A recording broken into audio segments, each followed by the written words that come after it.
Bonjour à toutes et à tous pour ce 20e jour du calendrier biblique de l'Avent. Étable ou grotte, vous savez maintenant le pourquoi de ces représentations. Ces lieux différents de la nativité sont des représentations de la foi, ils expriment quelque chose de l'événement de l'incarnation du Christ et sa naissance. Et cette manière de représenter la nativité, de façon diverse, se poursuivra par les œuvres sculptées ou peintes. Mais quand apparaît la première crèche, scène en 3 dimensions avec des personnages? Alors oui, on peut dire que l'inventeur de cette première crèche reste Saint Joseph, qui trouva une étable ou une grotte, de fait. Mais ce peut être Saint Luc qui raconta cette histoire, et ce ne serait pas faux. On attribue aussi à Saint François d'Assise, en 1223, la création de la toute première crèche, précisons la toute première crèche vivante. Et encore, ces scènes de la nativité étaient déjà jouées durant les mystères donnés pour Noël sur le parvis des églises. Mais en tout cas, cette crèche de Saint François va retenir l'attention et s'ancrer dans la mémoire de l'histoire de l'Église et surtout être popularisée par la suite. La crèche de Saint François d'Assise inaugurerait ainsi la tradition des crèches de Noël qui vont se propager d'abord dans les églises avant d'entrer dans les maisons. Car François ne veut pas une scène jouée sur des planches, il veut contempler la nativité de Jésus à Bethléem. Aussi, il choisit le cadre d'une grotte, à l'écart de Greccio, un petit village d'Italie.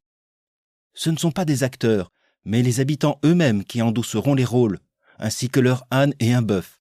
On apportera le foin pour la mangeoire. François veut retrouver un peu de cette Bethléem qu'il a visitée quelques années auparavant. Car en 1223, François d'Assise a 41 ans passés. C'est un homme qui a bien voyagé et vécu autant de joie que d'épreuves. Il mourra 3 ans plus tard. En cette année 1223, la règle de son ordre vient d'être approuvée par le pape. Son œuvre s'est véritablement bien développée. Mais tout cela devient lourd pour lui. Autant les relations avec le Vatican que le succès et l'organisation d'un ordre qui se voulait pauvre et mendiant. Tout a perdu un peu de son charme, de sa spontanéité. François ne veut donc pas célébrer Noël à Assise parmi ses troupes triomphantes, ni dans les ors de Rome. Il choisit humblement de prendre du recul, ou disons plutôt de se rapprocher de l'essentiel. C'est pour cela qu'il a ce projet, l'idée d'une crèche vivante originale, proche de l'originel, proche du Christ naissant. Oh, il ne s'agira pas de reconstitution historique fidèle. Aucun ne parle araméen ou hébreu, pas même l'âne ou le bœuf. Les vêtements ne sont pas ceux de l'époque, mais par contre, tout y sera aussi pauvre et simple et vrai dans la démarche. Quelques années après la mort du saint, son biographe Thomas de Celano raconte que François fit appel à un certain Jean, son ami et bienfaiteur, et lui dit « Si tu désires que nous célébrions la présente fête du Seigneur à Greccio, dépêche-toi de t'y rendre à l'avance, et ce que je te dis, prépare-le soigneusement.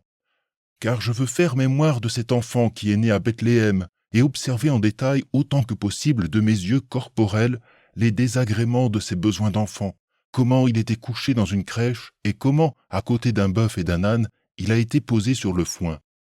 Alors vint le Saint de Dieu, et trouvant tout préparé, il vit et en fut en joie.